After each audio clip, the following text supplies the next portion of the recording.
Anjum and Priyanshu, tell me, like, what is Mirzapur for you in your career, especially for you because you joined in the second season? Tell me, how has your career like changed post Mirzapur? I mean, it's quite evident, and there is, I mean, yeah, I mean, इसका क्या जवाब दूँ मैं?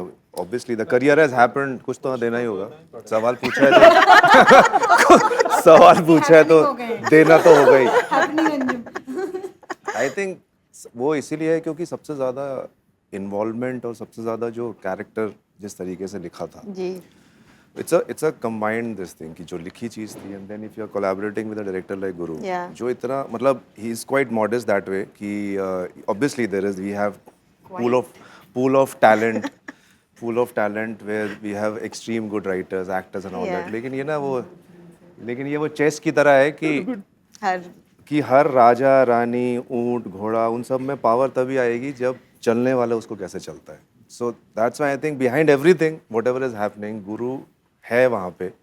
Writing को भी वो obviously the writer is supplying with the correct material and characters, लेकिन गुरु का गाइडेंस हर जगह हर चीज़ में है, इसीलिए हर चीज़ सही तरीके से हो रही है. तो मतलब या आई मीन द एक्सपीरियंस सबसे पहले तो it was phenomenal. It was quite distinct working on Mirzapur and obviously मतलब एट मेनी लेवल्स. मतलब बहुत पहले आज से कई साल पहले I saw Pankaj ji in a show and I became a fan of him. और मैंने कभी सोचा था कि and even Rasika was also in that. Powder show का नाम भी बता दो. पाउडर जो अब कहीं नहीं है देखने के लिए. तो मुझे एंड रसिका हमारी जनरेशन में Rasika and I have been like I have known her since quite some time. तो तब उस जमाने में हम सोचते थे कि यार पंकज त्रिपाठी के साथ एक सीन अगर ऐसे शो में मिल जाता तो कमाल ही हो जाता. And I mean I not one knew that एक दिन you know you will be saving him and yeah saving him actually has saved a lot many other things. So yeah, I mean you know it is as good as if you're working on a content like Mirzapur, so you have many things which you can take away from it. Absolutely. Yes. I think this time I felt especially after the season released, process तो था ही बहुत सुंदर. लोग इतने कमाल के हैं, ये सब है. कैरेक्टर भी अतरंगी सा था, लेकिन I felt pure love from audience. This was just not, it was not about just कि पॉपुलर हो रहे हो आप. It was not just about कि लोग आपके शो को जानते. पॉपुलर इंस्टाग्राम में हो सकते हो, पीआर करके हो सकते हो, बहुत तरीके से हो सकते हो. एक प्यार जो मिल रहा था वो बहुत प्योरिटी से मिल रहा था. इस हद तक मिल रहा था कि मतलब मेरी असली मम्मी के लोग इंस्टाग्राम में जाके मैसेज कर रहे थे कि हमें पता है रॉबिन की मम्मी कौन है. मतलब मेरी माँ मुझे बोल रही है कि बेटा, और मेरी माँ रिप्लाई कर रही है मैं प्रियांशु की मम्मी हूँ. मैं रॉबिन की मम्मी नहीं हूँ. वो इतना डीप जा रहे हैं. वो एक एक कैरेक्टर के छोटी छोटी चीज़ें कि ये भी ठीक है कि टी शर्ट्स आ रही थी मेरे को मर्चेंडाइजेस आए हैं. छोटी छोटी चीज़ों को पकड़ना कि आप हमने उस सीन में आपको देखा आपने ऐसे किया. अभी सीजन 3 के ट्रेलर के बाद ऑलरेडी आई जस्ट सॉ #रॉम्पी की लव स्टोरी क्या होगी. रॉबिन और डिम्पी की लव स्टोरी के एक अलग एक एक प्यार जाग रहा है. तो आई थिंक मुझे लगता है कि एक तरीके से वो मैंने पहली बार एटलीस्ट महसूस किया है. लोगों ने काम की तारीफ बहुत करी थी, लेकिन एक लव जो होता है प्योर फॉर्म में और कहाँ नहीं है. मतलब इंडिया से लेके इंटरनेशनली हम कहीं पे भी घूमे, लोगों ने बस पूछा है कि सीजन 3 में आपका क्या है, सीजन 3 में ये क्यों हो रहा है, सीजन 3 में वो क्यों हो रहा है.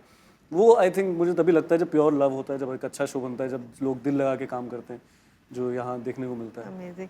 पंकज जी, कालीन भैया has also become like a brand. जैसे उनकी टी शर्ट्स बन रहे हैं, आपके भी आई एम श्योर. तो जब क्योंकि लोग क्या होता है कि आपको देख चुके हैं उसमें, उस तरह के रोल्स फिर आने लगते हैं. आपके साथ ये हुआ था after Mirzapur, like people wanted to. लेकिन मैंने मना कर दिया कि एक तो कालीन भैया कर ही रहा हूँ तो कितना गैंगस्टर करूँगा. तो अनुराग बसु ने बोला मैं अलग करवाऊंगा, तो मैंने कर लिया लूडो. वो अलग था गैंगस्टर. बाकी मैंने नहीं किया, मना कर दिया कि नहीं भैया एक काफ़ी है, और वो चल रहा है.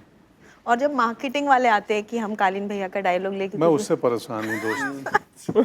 वो मतलब मेरे को ना, मैं इनको ही बोला है अभी अमेजोन प्राइम टीम के ही वीडियो बना रहे थे पिछले दिनों प्रमोशन का. मैं बोला यार एक तुम्हारा बना हुआ किरदार है, उसका ग्रेस है, तो जो हरकत करा रहे हो मुझसे उस कैरेक्टर के ग्रेस को ध्यान में रखते हुए करवाओ. तो क्योंकि उस अटायर में पहन के वैसा मुझे एड्स में नॉट कालीन भैया नॉट ब्रैकेट में लिख के आता था. अब मैं क्या बात कर रहे हो? लिख के वो कि सर वो नोट कर दीजिए. मैं बोले ऑर्गेनिक था वो करना. बोला नहीं वो क्लाइंट ने भी चाहा है कि वो नोट चाहिए. भाई मेरे मुझे पता अलग बजट है. हाँ नॉट का अलग बजट. बट वो नॉट तो इतना absolutely It is too good. या तो मेरा और वो favorite गलती note मैं बताऊं प्लीज मेरा फेवरेट वाला जब वो मौर्य त्रिपाठी हाउस आता है और सीजन 1 में और त्रिपाठी अखंडानंद। हाँ आप कहते हो ना कि मुझे कालीन भैया मेरे लड़के मुझे कालीन भैया लड़के हमें एंड वो बोलता है तुम्हारे लड़के में अखंडानंद त्रिपाठी करके चला जाता है एंड देन यू गिव मतलब ना वो हाँ है ना वो ना है ना वो कुछ है ना वो पता नहीं क्या है इट इज सो ब्यूटीफुल इतनी चीजों का वो मिश्रण है सही में और एक उसमें मुझे आप वो ध्यान पसंद है। देंगे तो उसमें ना परिचय में पहले सरनेम बताता हूँ उसको त्रिपाठी अखंडानंद त्रिपाठी पहली बार है पहली जहाँ तो वो इंटेंशनली था जान के अब वही होता है कि एक्टर अगर उस कल्चर को मालूम हो ना कि वहाँ एक कास्ट का समीकरण है उस सीन में तो भाई ने पहले सरनेम बताया फिर नाम बताया हमारे पास बजट नहीं है पंकज जी बट एक नोट आप कर ही दो कैमरा के लिए क्या क्या आप एडिट पे बैठ के ध्यान से देखना 2-4 मिल ही गए